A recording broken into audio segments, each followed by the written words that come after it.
નમસ્કાર દર્શક મિત્રો, એસડી ન્યૂઝ ગુજરાતી ચેનલ પર આપનું સ્વાગત છે અને હું આપની સાથે વૈશાલી પુબારુ કરીશું નજર આજના સમાચાર પર ઉનાથી 31ને લઈને કેન્દ્ર શાસિત પ્રદેશ દીવને જોડતા નવા બંદર પોલીસ સ્ટેશન દ્વારા વાહન ચેકિંગ કરવામાં આવ્યું તેમજ બ્રેથ એનાલાઇઝરનો ઉપયોગ કરી ડ્રિંક એન્ડ ડ્રાઇવનું પણ ચેકિંગ કરવામાં આવ્યું। કેન્દ્ર શાસિત પ્રદેશ દીવને અડીને આવેલ અહેમદપુર માંડવી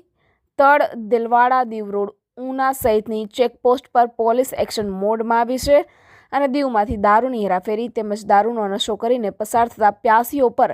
કડક હાથે કાર્યવાહી હાથ ધરવામાં આવી છે। આજે 31 ડિસેમ્બર એટલે કે 2024ના વર્ષનો અંતિમ દિવસ અને આવતીકાલે 1 જાન્યુઆરી 2025ના દિવસે નવા વર્ષની ઉજવણી કરવા માટે કેન્દ્ર શાસિત પ્રદેશ દીવમાં દેશ વિદેશના પ્રવાસીઓ મોટી સંખ્યામાં ઉમટી પડ્યા છે। 31 ડિસેમ્બર અને નવા વર્ષની ઉજવણી કર્યા બાદ દારૂના પ્યાસીઓ નશો કરીને પસાર થતા હોય છે, જેના વિરુદ્ધ કાર્યવાહી કરવા નવા બંદર મરીન પોલીસે દીવને અડીને આવેલ અહેમદપુર માંડવી તળ ચેકપોસ્ટ તેમજ ઉના પોલીસ દ્વારા દેલવાડા દીવ રોડ, ત્રિકોણબાગ, ટાવર ચોક, ગાંગડા આઉટ ચેકપોસ્ટ સહિતના વિસ્તારોમાં બેરિકેડ લગાવી પસાર થતા વાહનોની નોંધ કર્યા બાદ વાહન ચેકિંગ અને નશો કરેલી હાલતમાં પસાર થતા લોકોને બ્રેથ એનાલાઇઝર મશીન વડે ચેકિંગ કરવામાં આવી રહ્યું છે। ઉના પોલીસ સ્ટેશન વિસ્તારમાં આવતી ચેકપોસ્ટ પર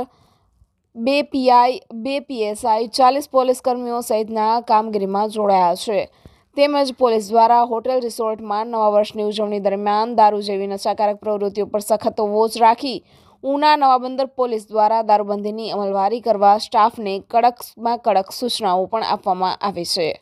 રિપોર્ટર અબ્દુલ કાચી, એસડી ન્યૂઝ ગુજરાતી, ઉના।